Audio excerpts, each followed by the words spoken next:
Hello, and welcome back to another episode of Talking with Tanya. Today, I want to dive into one of my favorite spring and summertime hobbies gardening.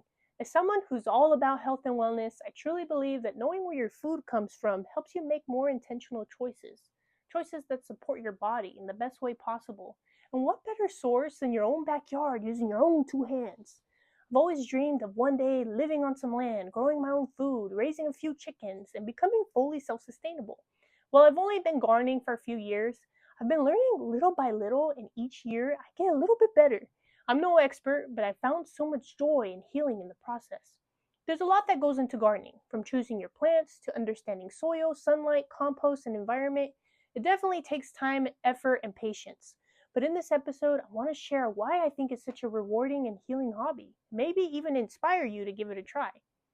When most people think of gardening, they imagine peace, blooming flowers, or fresh veggies. But what often gets overlooked is just how physically beneficial gardening can be. According to the Mayo Clinic Health System, gardening is actually considered moderate intensity exercise. That means activities like digging, planting, weeding, raking aren't just chores, they're full body movements that work your muscles, elevate your heart rate, and burn calories.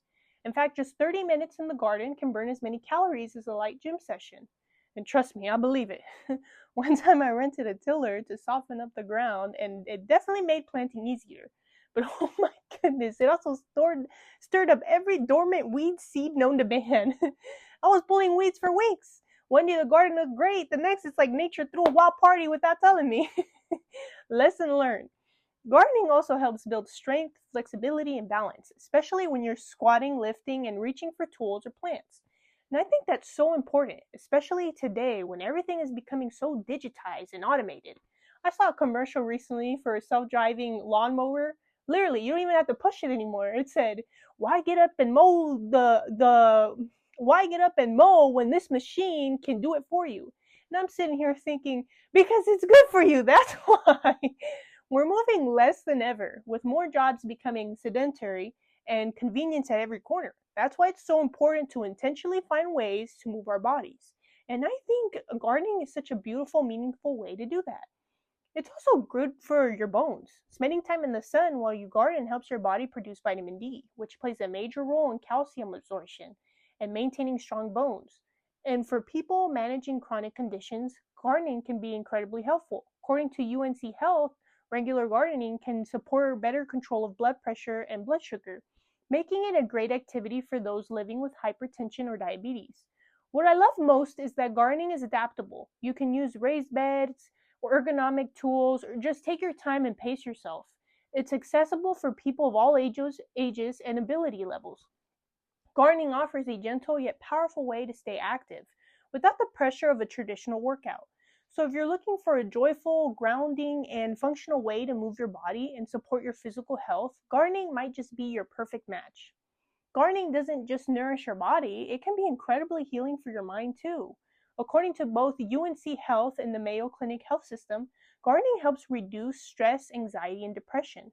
The simple repetitive actions of watering, weeding, and planting can be incredibly grounding, almost meditative, helping to slow down racing thoughts and create a sense of peace. It brings you into the moment, which can be especially beneficial for those who struggle with overthinking or feeling overwhelmed. An NCBI study also shows that gardening can significantly boost mood and self-esteem. Spending just a short time tending to plants can lead to reduced cortisol levels. That's the hormone associated with stress. And I also have another video on the negative health effects of constantly having high cortisol levels. So if you'd like to check that out, that's also on my channel as well. People often report feeling happier, calmer, and more focused after spending time in the garden. There's also something emotionally fulfilling about nurturing life, watching something grow from a seed into something beautiful or edible. It builds patience, fosters a sense of accomplishment, which is so important for our emotional well-being. You're literally seeing the fruits of your labor, which is a powerful confidence boost. And let's not forget the role of sunlight. Natural light helps regulate your sleep-wake cycle and increases your body's production of serotonin, the feel-good chemical, that stabilizes mood and promotes a sense of well-being. Gardening also offers a gentle escape from screens and digital overwhelm. It gives your mind a break from overstimulation and allows you to connect with nature, which has been shown time and time again to improve mental clarity and reduce symptoms of burnout. So if you're feeling stressed, low on motivation, or just emotionally drained, stepping into the garden might be one of the simplest and most effective ways to feel better, naturally. One of my favorite parts about gardening, and a huge reason I got into it in the first place, is the opportunity to grow my own food. There's something so empowering about walking outside, picking a tomato or some herbs, and knowing exactly where it came from. It naturally encourages healthier eating. People who garden are more likely to eat a variety of fruits and vegetables. That's because you're putting in the effort to grow them, so you're also more inclined to incorporate them into your meals. I'm not just going to grow stuff and not eat it? It builds a relationship with food that's intentional and nourishing. And when you grow it yourself, you control how it's grown. No harmful pesticides or questionable farming practices. You get to choose what goes into your soil, what seeds you plant, and how to take care of your harvest. That kind of awareness makes better and more mindful food choices overall. The NCBI study even highlights how both home and community gardens can boost food security and reduce our reliance on processed packaged foods. You're getting fresher, more nutrient-dense options straight from your backyard or patio garden. No plastic wrap, no mystery ingredients, just real food. And I don't know about you, but sometimes I think, what if the world really did go sideways? How prepared would I be? Probably not very, but I like to imagine all of us coming together and each person playing their part to support one another. A garden might not solve everything, but it feels like a solid step in the right direction. Some examples of nutrition foods you can grow are peppers, which contain capsaicin, which has anti-inflammatory benefits. Tomatoes are rich in vitamin C and potassium, great for your heart and immune system. And sweet potatoes, they're packed with beta-carotene, an antioxidant that supports your skin, vision, and overall immune health. When you grow your own food, you're not just eating healthier, you're connecting with what fuels you in the most natural, hands-on way. It's important to note that our food is not the same that it was 60 years ago. Its nutritional content has declined, and I think that's something we need to focus on for our future to protect our future generations. Over the past several decades, studies have shown a significant decline in the mineral content of fruits and vegetables. According to a 2024 study published in Foods, there's been a significant decline in the mineral content of fruits and vegetables over the past 60 years. Essential nutrients like calcium, iron, and copper have decreased, raising concerns about the overall quality of our food supply. So what's behind this drop in nutritional quality? It turns out there are several contributing factors. One major issue is soil depletion. Over time, modern intensive farming practices have stripped the soil of its natural richness.